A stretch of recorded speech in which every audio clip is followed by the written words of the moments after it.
Hello বন্ধুরা, সবাইকে স্বাগত জানাই স্টাডি সাকসেস কোচিং সেন্টারে।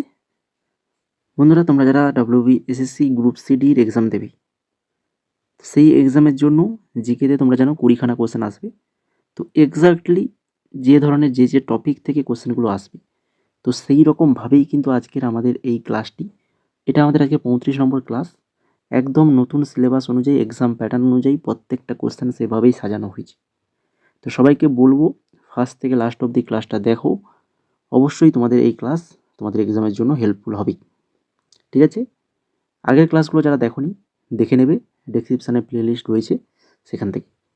তো আজকে ক্লাসের ফার্স্ট কোশ্চেন যেটা দেখো, জাতীয় বহুমাত্রিক দারিদ্র্য সূচক 2021 অনুসারে নিম্নলিখিত রাজ্যগুলির মধ্যে কোন গ্রুপটি সবচেয়ে দরিদ্র? জাতীয় বহুমাত্রিক দারিদ্র্য সূচক 2021 অনুসারে নিম্নলিখিত রাজ্যগুলির মধ্যে কোন গ্রুপটি সবচেয়ে দরিদ্র? দেখো গ্রুপগুলো দেখো কি কি রয়েছে। পাঞ্জাব, হিমাচল প্রদেশ, উত্তরাখণ্ড। দ্বিতীয় গ্রুপে রয়েছে কেরালা, কর্ণাটক, তামিলনাড়ু। তারপরে তৃতীয়তে রয়েছে বিহার, উত্তরপ্রদেশ, ঝাড়খণ্ড। চতুর্থতে রয়েছে কি গুজরাট, মহারাষ্ট্র, তেলেঙ্গানা। কোনটা হবে সঠিক answer? Option number 3, Bihar, Uttar Pradesh ও ঝাড়খণ্ড। 2 নম্বর কোশ্চেন, তেজস্ক্রিয় মৌল রেডিয়াম ও পোলোনিয়াম কে আবিষ্কার করেন? তেজস্ক্রিয় মৌল রেডিয়াম এবং পোলোনিয়াম কে আবিষ্কার করে? এটা আবিষ্কার করে হচ্ছে মেরি কুরি। অপশান নাম্বার 3 সঠিক অ্যান্সার, মেরি কুরি। তারপরে দেখো 3 নম্বর কোশ্চেন, ভারতের স্ট্যান্ডার্ড মেরিডিয়ান 82°30' পূর্ব ড্যাশের মধ্য দিয়ে যায়?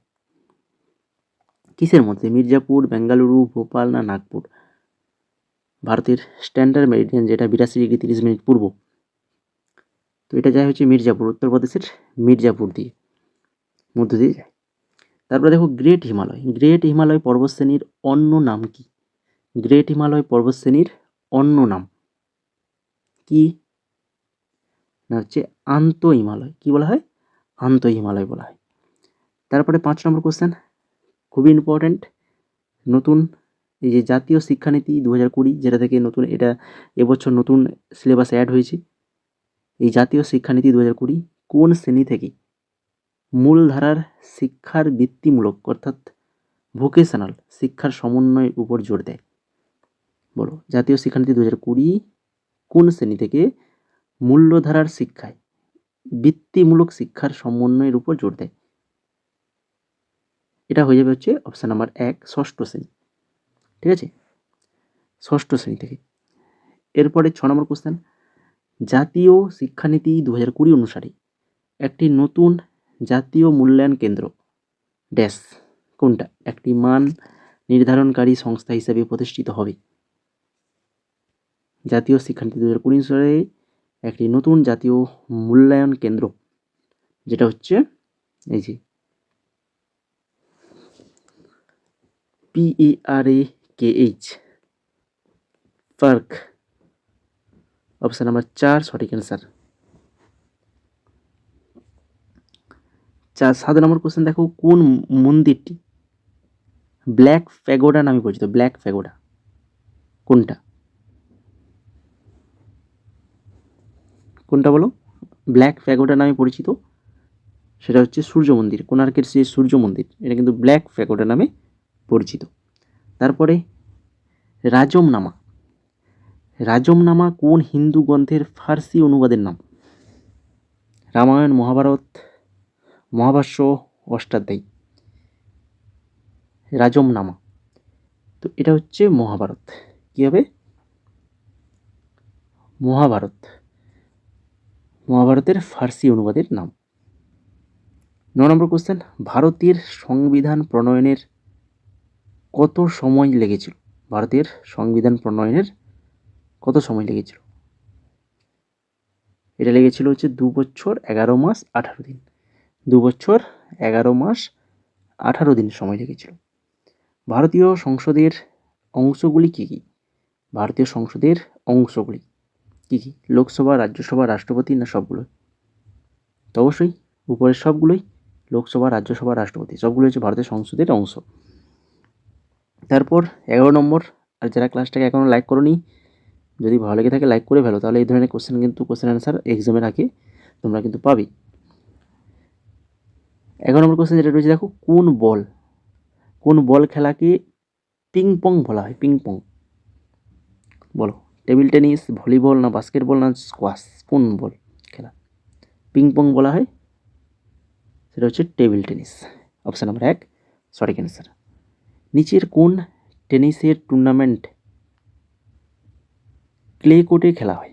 ক্লে কোর্টে, ইউএস ওপেন, উইম্বলডন, না হচ্ছে রোল্যান্ড গ্যারোস, না অস্ট্রেলিয়ান ওপেন? কোন টেনিসের টুর্নামেন্ট ক্লে কোর্টে খেলা হয়? সেটা হচ্ছে রোল্যান্ড গ্যারোস। অপশান নাম্বার 3 সঠিক অ্যান্সার। তারপরে জেপিইজি কম্প্রেশন অ্যালগরিদম ব্যবহার করে ইমেজ ডেটা এনকোড করে সংরক্ষণ এবং বিতরণের জন্য ব্যবহৃত ইমেজ ফাইল ফরম্যাট এক্সটেনশনটি হলো কি? বলো। এটা কম্পিউটার থেকে কোশ্চেন, এটাও নতুন, এটা অ্যাড হয়েছে এবছর।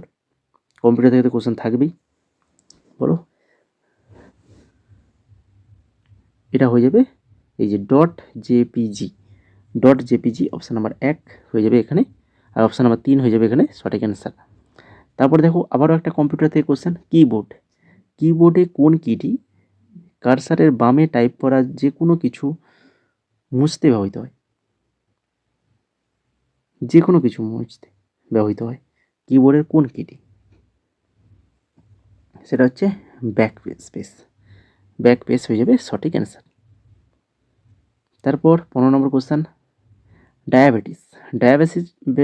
ডায়াবেটিসের চিকিৎসায় ব্যবহৃত হরমোন ইনসুলিন কে আবিষ্কার করেন? বলো, ডায়াবেটিসের চিকিৎসায় ব্যবহৃত হরমোন ইনসুলিন কে আবিষ্কার করেছিলেন? ফ্রেডরিক বেন্টিং করেছিলেন। তারপরে 16 নম্বর কোশ্চেন, নোবেল বিজয়ী সিভি রমন আবিষ্কৃত বিখ্যাত ঘটনা রমন প্রভাব পদার্থবিদ্যার কোন ক্ষেত্রের সাথে সম্পর্কিত? বলো, নোবেল বিজয়ী সিভি রমন আবিষ্কৃত বিখ্যাত ঘটনা রমন এফেক্ট যেটাকে বলা হয়, তো পদার্থবিদ্যার কোন ক্ষেত্রের সাথে সম্পর্কিত? এটা হচ্ছে আলোর বিচ্ছুরণের সাথে সম্পর্কযুক্ত। তারপরে সমুদ্রের গভীরতা পরিমাপ করার জন্য কোন যন্ত্র ব্যবহার করা হয়? সমুদ্রের গভীরতা পরিমাপ করার জন্য কোন যন্ত্র ব্যবহার করা হয়? মনে রাখো ভালো করে, ফেদোমিটার অপশান নাম্বার 1 সঠিক অ্যান্সার। তারপর রক্ত সঞ্চালন কে আবিষ্কার করেন? উইলিয়াম হার্ভে আবিষ্কার করে। তারপরে সাইলেন্ট স্প্রিং কে লিখেছেন? সাইলেন্ট স্প্রিং লিখেছেন হচ্ছেন রাসেল কার্সন লিখেছেন। আর লাস্ট কোশ্চেন আজকের ক্লাসের, ভারত সরকারের কোন সংস্থা দেশের জিডিপি রিপোর্ট কে করে? হচ্ছে কেন্দ্রীয় পরিসংখ্যান অফিস। অপশান নাম্বার 2 সঠিক অ্যান্সার। তো এই ছিল মোট আজকের 20খানা কোশ্চেন। আশা করি সবার ক্লাসটা ভালো লেগেছে।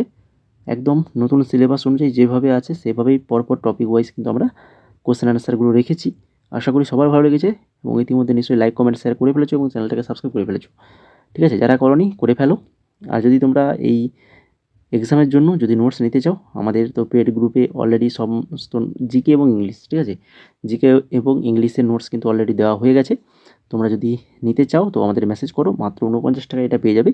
এছাড়া তোমরা যদি আরও সেন্ট্রাল গভর্নমেন্টের যে সকল এক্সামগুলো যেমন হচ্ছে MTS, steno, GD, CGL, CHSL, ঠিক আছে, আরআরবি, এনটিপিসি, সিপিইউ, ফেজ 13, তো এই সকল এক্সামের জন্য পিডিএফ আমাদের কাছে রয়েছে। কারেন্ট অ্যাফেয়ার্সের পিডিএফও রয়েছে। যদি তোমরা নিতে চাও খুবই স্বল্প প্রাইসে পেয়ে যাবে আমাদের কাছে। তো তার জন্য কী করতে হবে না, আমাদের এই হোয়াটসঅ্যাপ নাম্বারে তোমাদেরকে মেসেজ করতে হবে। ঠিক আছে, মেসেজ করলেই হবে।